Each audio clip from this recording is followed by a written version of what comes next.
It's 7:10 a.m. Time to wakey wakey and time for bakey. Time to wakey wakey and time for bakey. Get ready for your host with more. Get ready for your host with more. Mr. Brian Brown. Mr. Brian Brown. It's 7:10 a.m. It's 7:10 a.m.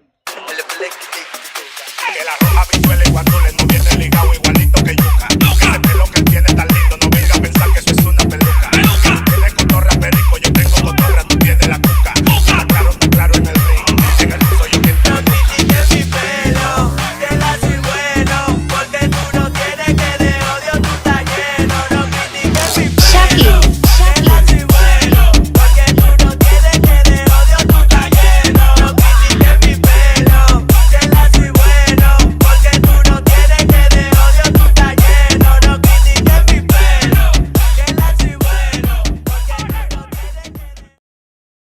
Good morning. How is everyone doing? Welcome to 7:10 a.m. Smoke them if you got them, guys. How's everyone doing?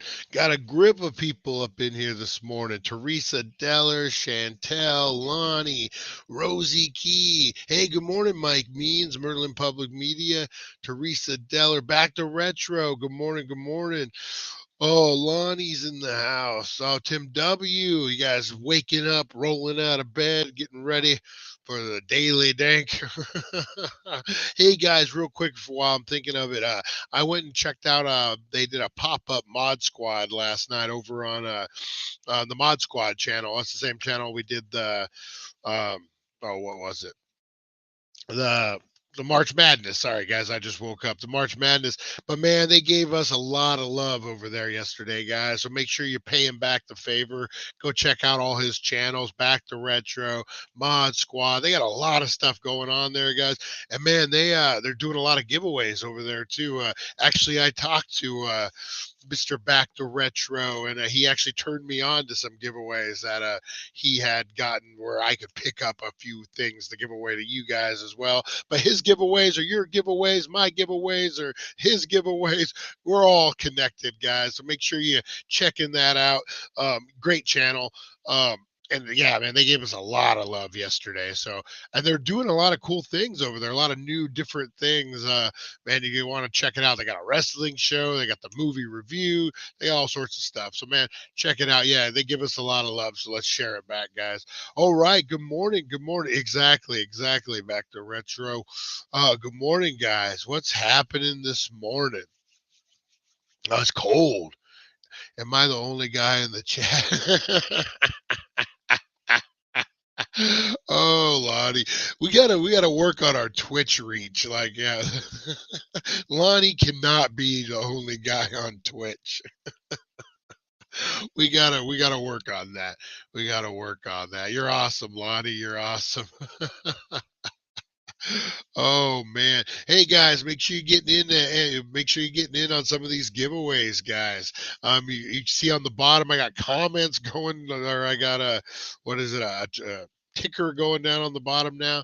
You're gonna hashtag BAM, guys, on Friday, tomorrow of all days.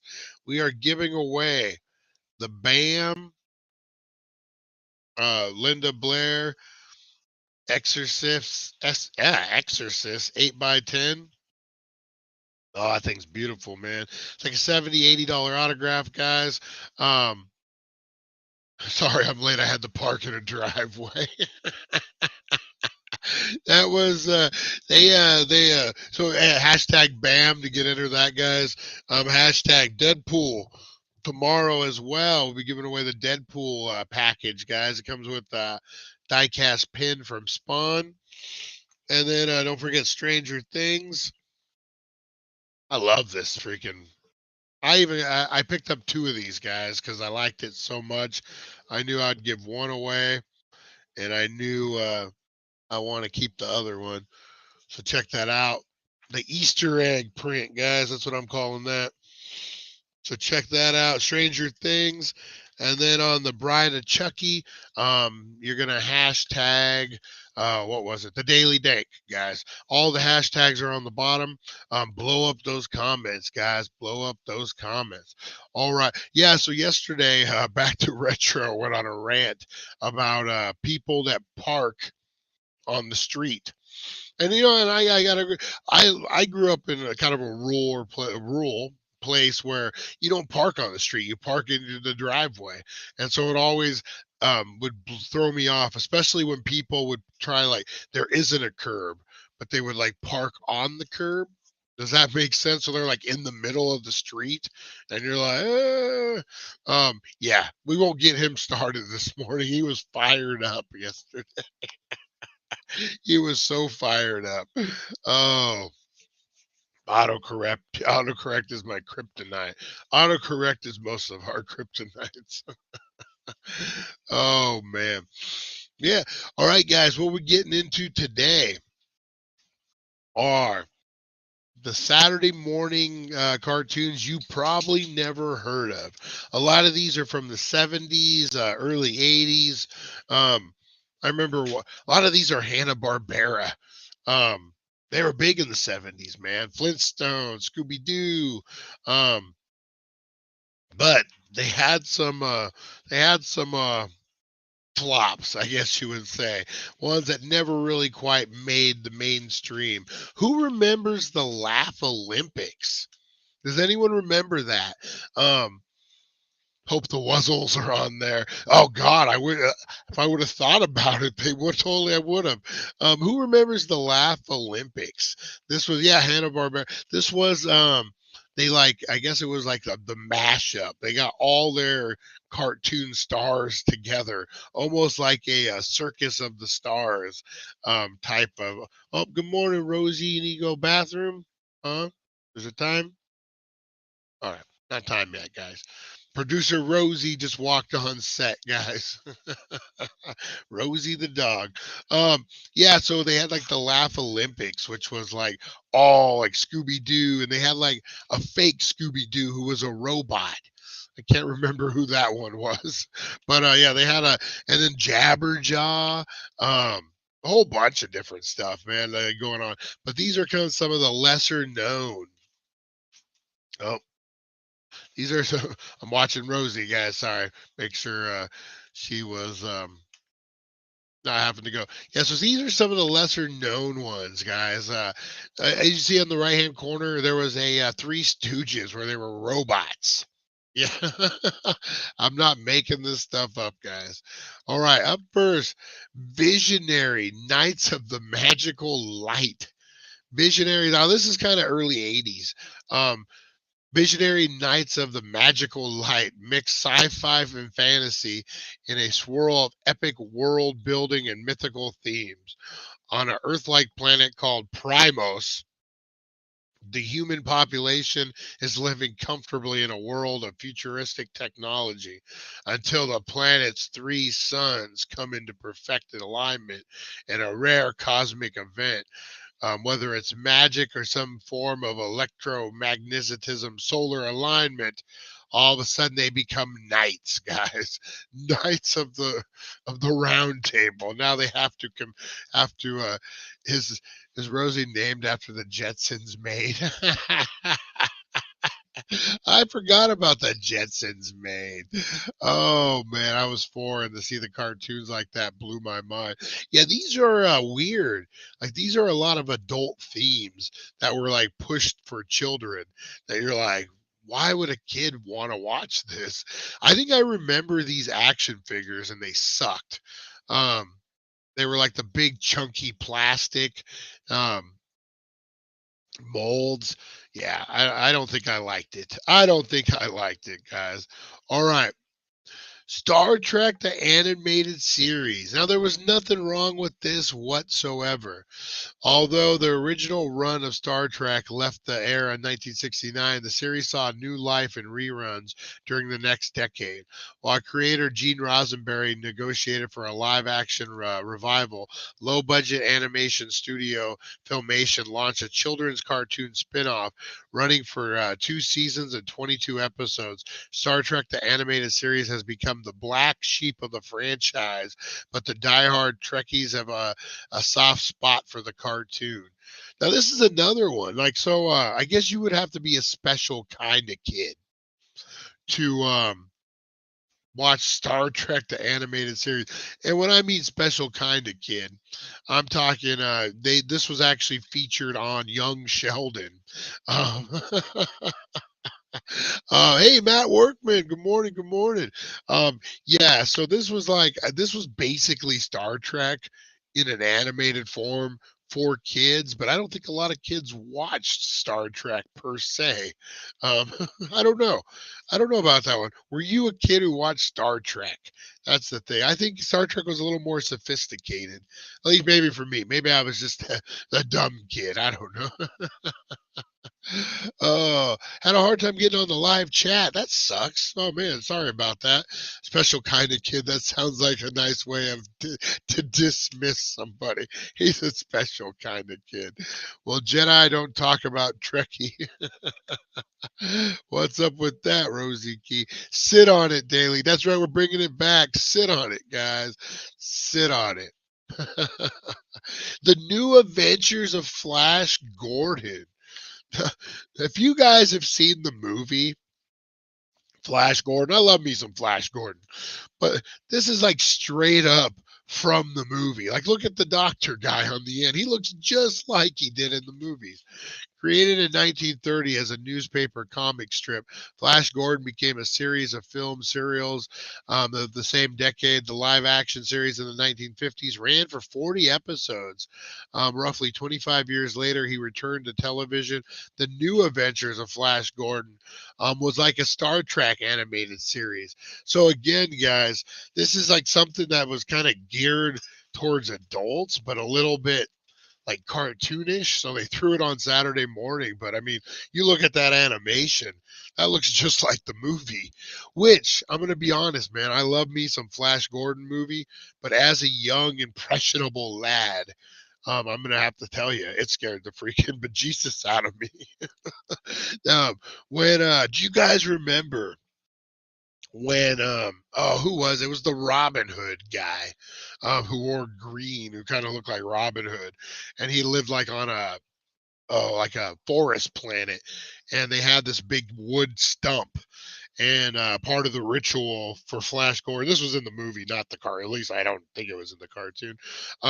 He put his, you would have to put your hand in the stump, and like there was some kind of creature that lived in there. And if you were worthy, the creature wouldn't sting you.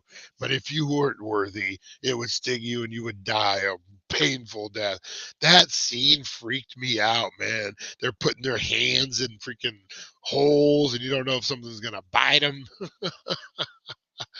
Oh, it definitely freaked me out as a kid, guys. Oh man, but great movie. I don't know so much about cartoon or not. 2 days till Tommy Chong. Yes. Sucks that Cheech ain't gonna be there. All right, guys, I do not remember this whatsoever. Butch Cassidy and the Sundance Kids. If you were expecting a wacky Saturday morning cartoon reinvention of the Robert Redford, Paul Newman Western, think again. This is the 1970s we're talking about, where anything goes and nobody plays by the rules, guys. Butch Cassidy and the Sundance Kids were a musical adventure series about an entirely unrelated young rock group. So this would be in the vein of like your your Partridge Family, your Brady Bunch, that kind of thing. So this followed the misadventures of Butch Cassidy and the Sundance Kid. Makes me wonder if they just Rosie, come on. Makes me wonder if they just used the name Come on, Rosie, come on, get in here. Good girl. Good girl, Rosie. Rosie gets a treat this morning, guys. She went to the bathroom. Just so everybody knows. There you go, Rosie. Yeah, so I wonder if this was one of those cases where they're like, we need a catchy name. What can we do? And they're like, Butch Cassidy and the Sundance Kids. Oh man, Speed Buggy, yes, Speed Buggy. There was so many. What is it, Jabberjaw with the big shark who ran around. I still don't understand that one, but yeah, crazy. Butch Cassidy, yeah, exactly. A lot of these were so close to other cartoons. It was funny. Groovy Ghoulies. I do not remember this. This was from CBS in what feels related to a series of classic Topps monster cards of the 1960s.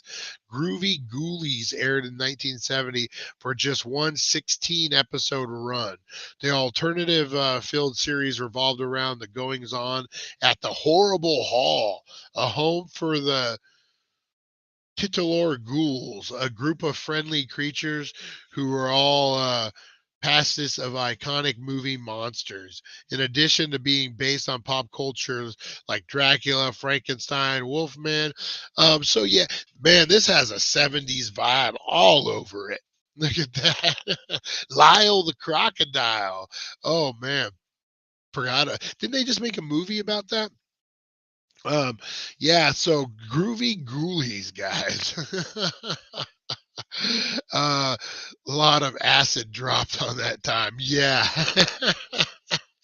And look at Frankenstein. He's like the love child of the 70s. Look at that look on his face.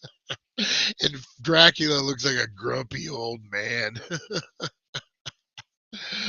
The new Fantastic Four, guys. Debuting in 1961, the Fantastic Four established themselves as one of the best super teams in comics. The first cartoon series arrived just a few years later in 1967 in a faithful adaptation of their adventures on page. In the 1970s, a new cartoon came called The New Fantastic Four. While it was a well-known comic by aficionados, it was often dismissed, partially due to the absence of Johnny Storm, aka the Human Torch. So this is another one. Who's that weirdo Magneto in the background? So I don't know. Ahead of its time. Can we call it that, ahead of its time on this? Man, what's up with the curse of the Fantastic Four? Like, they've made several movies that were just bombed, cartoon series. There's nothing wrong with the Fantastic Four either. Great series, great comic. Galactus, I mean Silver Surfer. Yeah, like a whole window of stuff to work with. And I don't know, there's a curse off of the comic, guys. The Space Sentinels. The Human Torch was gone to be Captain America. That is true. That is true. The hottest Saturday morning cartoon in the 1970s may have been Super Friends, the DC comic team-up show that featured a roster of all the best superheroes and the best villains, too. Not to be outdone, rival network NBC launched their own superhero team series in 1977 titled Space Sentinels. But rather than featuring animated adaptation of popular comic book heroes, the series is an original. So basically, it's a big ripoff. You got like your wannabe He-Man there. Man, it's funny to think about, like, there was so much competition Saturday mornings where they're like creating like just straight up rip-off cartoons. Oh, most of these were trying to teach lessons. Yeah. That's a big, I watched a documentary about He-Man and Thundercats and the toys. And hey, good morning, John. Good morning.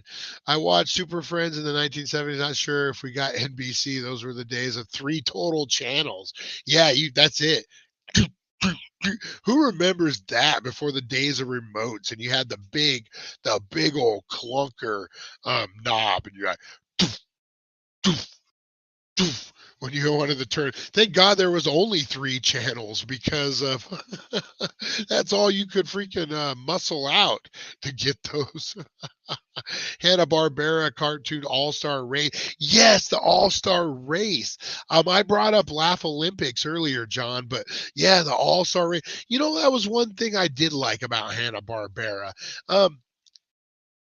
I hate to say this. Who cares? No one's gonna hate me for this. Hanna-Barbera was kind of, I always considered was um like a poor man's cartoon. It wasn't quite up to snuff with what I considered decent cartoons. But you know what, man? They did. They had the Laugh Olympics. They had that race. They had a whole bunch of stuff. Muttley. Who remembers Muttley? I can't do the laugh without coughing. Oh man. Yeah, or have to go outside to fix the antenna. Oh my God. Who remembers putting like tin foil and like you have to get it just right? Oh, that was such a pain in the that little metal box that had the backslide to switch from games to TV. Yes, the slider. Yes, yes, I totally remember that. I might even still have one laying around here somewhere. Um, I am Muttley. Oh, Lonnie. Jaina of the Jungle. If you haven't spotted the trend by now, the 1970s was an era of copycats. When Filmation found success with Tarzan Lord of the Jungle, which led to years of the story for characters that continued into the 80s, Hanna-Barbera swung into action with Jaina of the Jungle, centered on a beautiful woman living in the jungle. Basically, Tarzan.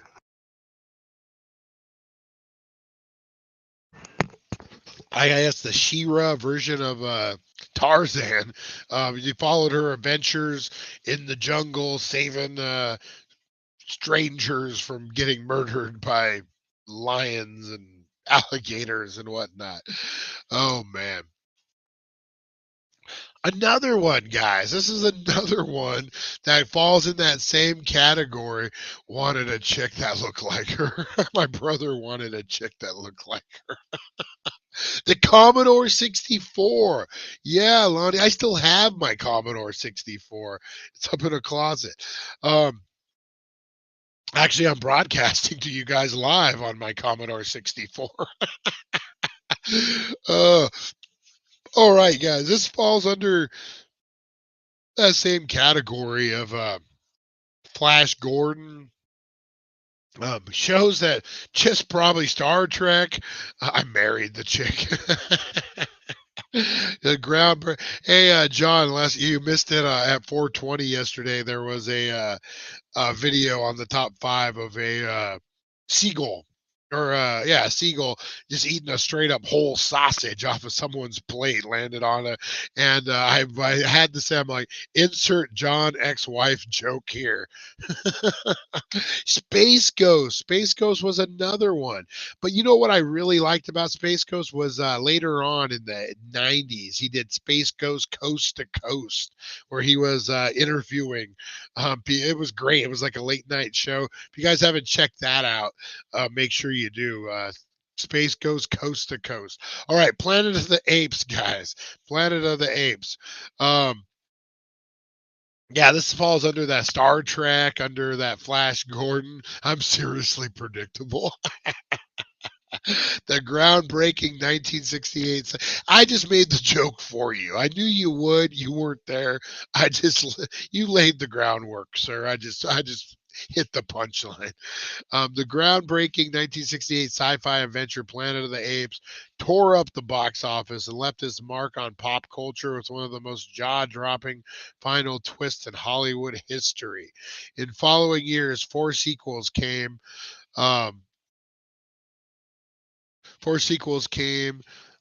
Before live action arrived in 1974. Due to television budget limitations, it couldn't match the movie's look and feel. So same with Star Trek. So that's what they had to just deal. And the cartoon was the best way to continue the series.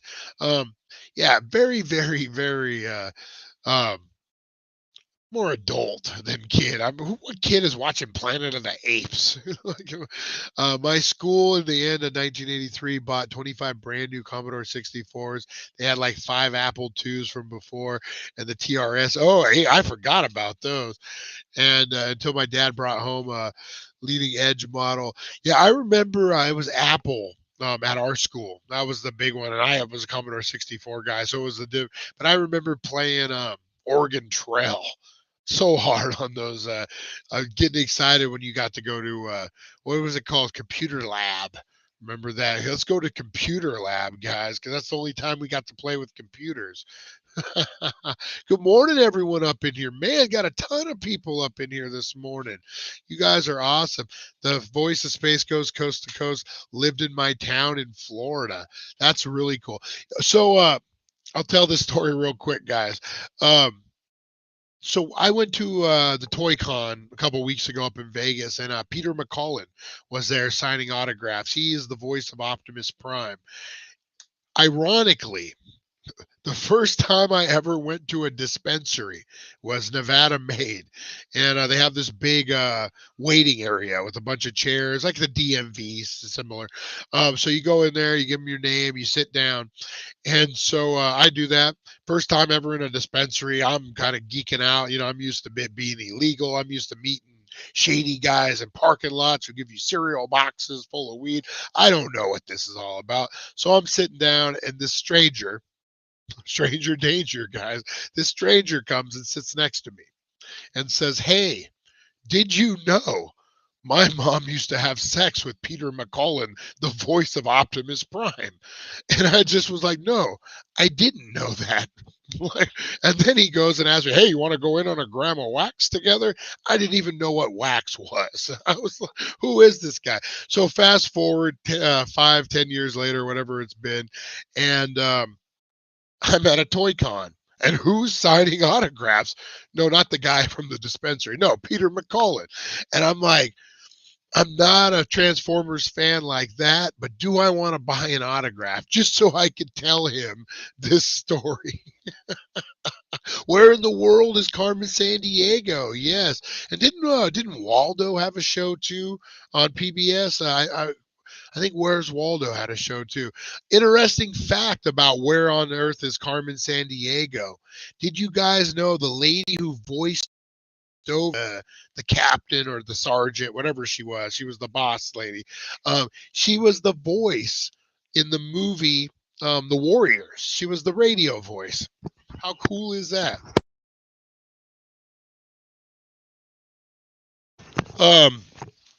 Yeah, I've always found that very, very interesting. My first dispensary was on original one on J Street. Forgot the first name. And did anyone come up to you and tell you weird stuff, Teresa Deller? Oh, man. Stop us if you've heard this one before, guys. Eccentric redheaded school teacher with magical powers takes a group of school children on an adventure through time and space, teaching them lessons along the way. Wait a minute. That sounds like the Magic Bus. You're thinking Mrs. Fizzle from the Magic Bus. Hey, another PBS shout out. I think again, we're talking about Mrs. Tickle, the happy-go-lucky redheaded. Oh, Mission Magic, guys. So this was, I don't know what this was. This was a 70s show. Kind of looks like a rainbow coalition of Fat Albert show.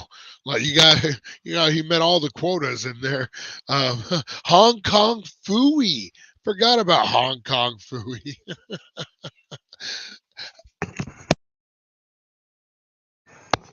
Yeah, Hong Kong Phooey. I liked Hong Kong Phooey. I thought that was a great one.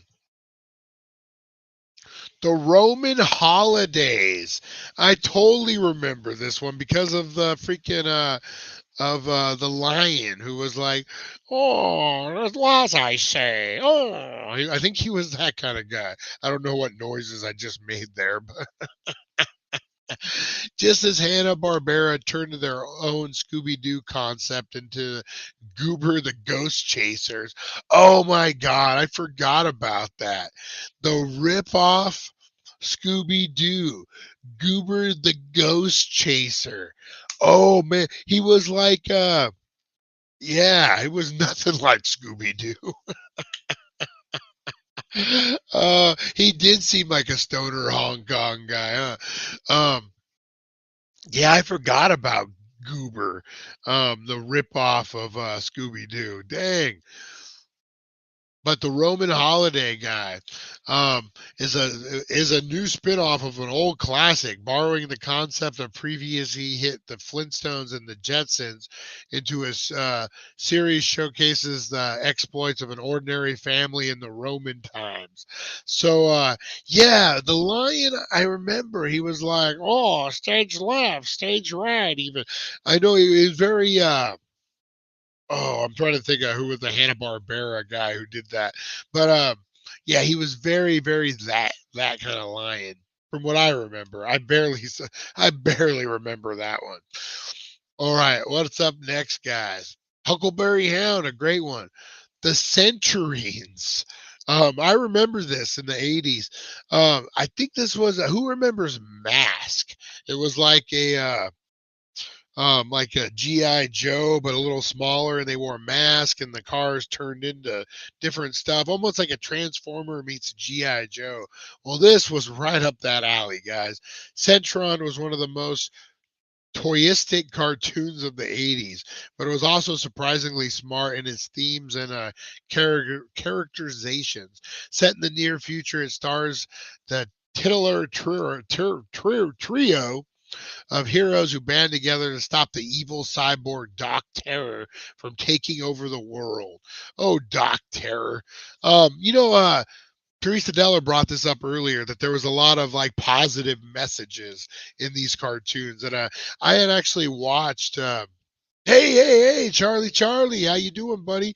I actually watched a documentary about He-Man, G.I. Joe, and basically the cartoon was a pitch to sell the toys, which we kind of always knew. But the funny thing was they had to have a 1 minute positive message that you guys remember they put at the end of every episode. So like G.I. Joe was kid getting bullied and he's like, hey, I'm gonna beat you up, and Snake Eyes rolls in and he's like, hey kids, fighting is wrong, and no, knowing is half the battle, G.I. Joe. And so they had to put those positive messages in there, and yeah, the more you know. Exactly. Mask was small. They were like a quarter of the size of the G.I. Joes. The most underrated Thundercat, Snarf.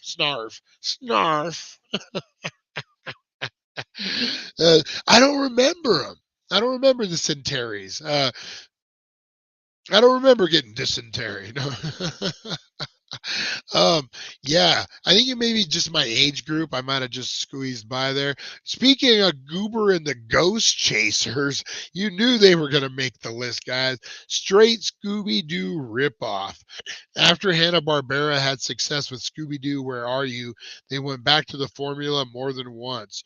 Though it's not talked much about much anymore, one of them was a short-lived offering, Goober and the Ghost Chasers, where Scooby-Doo had the gang of investigating supernatural and usually finding it the work of ordinary villains. Goober and the Ghost Chasers saw a group who was more focused on the paranormal. So yeah. What's up with the big blonde guy in the middle? Is that their Shaggy? Was that their Shaggy? Someone get Goober a sandwich. What about those Goober snacks, guys? You did good when someone hands you a Goober snack. What about Goober's who remembers Goober's peanut butter and jelly? Remember, it was like mixed. It had like the lines. We're going old, man. This is the old guy show. We just talk about things from our past. We're reminiscent. The Addams Family. I do remember this, guys. The Addams Family began life as a series on the single panel cartoons in the New Yorker, but it was the live action 1964 television series that put it on the pop culture map. Um, Running for 2 seasons, it had an iconic theme tune. Oh, yeah. And we talked about iconic theme songs. Man, Addams Family, that was it. Running for 2 seasons, the theme song had people in reruns for decades, like Star Trek before. The series was revived in animation first, but it didn't go straight to the series. Instead, the family popped in. I remember they were on ScoobyDoo. I remember, oh man, I love a good goober on my dipstick. Oh man, where's Tim W this morning? Is Tim W in here? I ain't seen him commented. Um, what was I gonna say? What was I gonna say, guys? Oh yeah, the Addams Family. Again, it's funny how like some of those shows, like we talked about, that was like the Star Trek, was like the bridge from show animation back to show, and like these cartoons kept this stuff alive. Crazy. Crazy to think that. All right, last but not least, guys, we got Defender of Dynatron City. Yeah, I've never heard of this. Defenders of Dynatron City was a superhero franchise that never quite took off. Oh, there he is, Tim W. I just want to make sure you were here, buddy. I saw you earlier. Checking in on Tim, guys. He's off telling dad jokes in the parking lot of Smith's, just waiting for random people to walk by so he could tell them dad jokes. But oh man, yeah, back in the day it was a lot cooler, man. Definitely. um let me see. But superheroes have gotten more popular, some might say, because of the popular thing that there is. The decades since originally Lucasfilm games for the 1992 Nintendo release, these intentionally goofy heroes were quickly given a Marvel comic and animated TV pilot. I have no idea who this is. I've never heard of this, guys. um, yeah. Exactly. This is your number one. I know nothing about this. I'm gonna have to look this up. They have a Marvel. That's gonna be the next Marvel movie, guys. What about the Scooby-Doo crossovers? That was big. The Harlem Globetrotters. I think there were so many. I was gonna say Gilligan's Island. But I wonder if I'm thinking the Harlem Globetrotters were on Gilligan's Island, I think. So I might be mixing up. Yeah, man, they had so many appearances from celebrities on Scooby Doo. Just crazy, crazy times, man. Good times. That maybe because we weren't so spoiled with so many. Kiss, yes, Kiss, yes, that's right. I forgot Kiss was on Scooby Doo. Harlem Globetrotters. There was a whole bunch. Super Friends, Speedy, but yes, yes, yes, yes. Um, yeah, so yeah, I don't know, maybe because we didn't have a lot of options, it seemed like it was more special because it was. Like it was more special. But man, appreciate you guys. I'm gonna get out of here, guys. I just realized what time it is. We go long on these morning shows anymore. Maybe we just make them an hour here pretty soon. I don't know. Give me you guys' feedback on that. But I got an appointment to get Scrappy Doo. What about Scrappy Doo? I forgot. Put him up. Put him up. Put him up. And they're dragging him by his collar. Oh, then there was a Batman animated series somewhere that they squeezed in that little timeline there too. Oh man, cool. I remember having a comic. It was one of those records, and when I went dong, you turn the book, the storybook record set, and it was the Man Bat, Batman versus the Man Bat. I think I've told this before, and man, it freaked me out when he turns into the Bat, and you're like, oh, yeah, too young to be reading that and listening in the sounds. I remember you could hear the sounds of him changing into the Bat. Bro, I went to. Did you really, John? I've always wanted to see who won. Who who won when you went and saw him? Was it the Generals or was it the Harlem Globetrotter? Anyone's game. What do you call a dog without legs? It doesn't matter. He's not gonna come anyway. Oh, Tim. All right, guys, I'm getting out of here. I got an appointment to get to. I will be back at 4:20, guys, at 4:10 with the It's 4:20 Somewhere show. What do we got today? It's True Crime Thursday, guys, and we got a really, if you guys like weed heists, this is a good one, specifically for the Daily Dank, guys. Yeah, it's going to be a good one. All right, guys, make sure you're checking out. Make sure you're getting into all the hashtags under what do you call a dog with no legs, deaf? Line of the day. I already had it picked out. It was a hard one. Back to Retro had a really good one. But I am going to give it to today. Honorable mentions go to Matt Workman, Tim, back to Retro. I think Teresa Deller had a good one in there. Rosie had a good one. But I am going to give it to John. John always delivers the funny. I'm looking for the one in particular from Lonnie.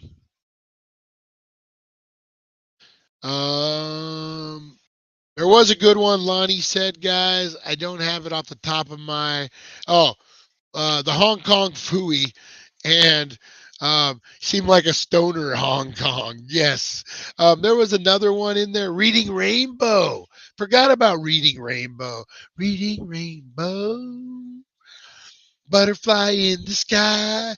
I could go twice as high. Hey, maybe that should be the theme song for the Daily Dank. So, Lonnie, we didn't talk about Jedi and about Jedi trend. Why we Jedi? I mean, yeah, you had a great line in there, Lonnie. You guys have so much on here; it's hard to go back. But Lonnie wins line of the day. What do we got for Lonnie? I love the way I just have prizes just sitting randomly back here. Tell you what, Lonnie. I'll get you something nice. I'll let you know at 4:10. I'll let you know, Lonnie. I need to just have my prize bucket right in front of me so I can reach into it. But yeah, congratulations, Lonnie. Whoop whoop! Line of the day, guys. Line of the day. And don't fret.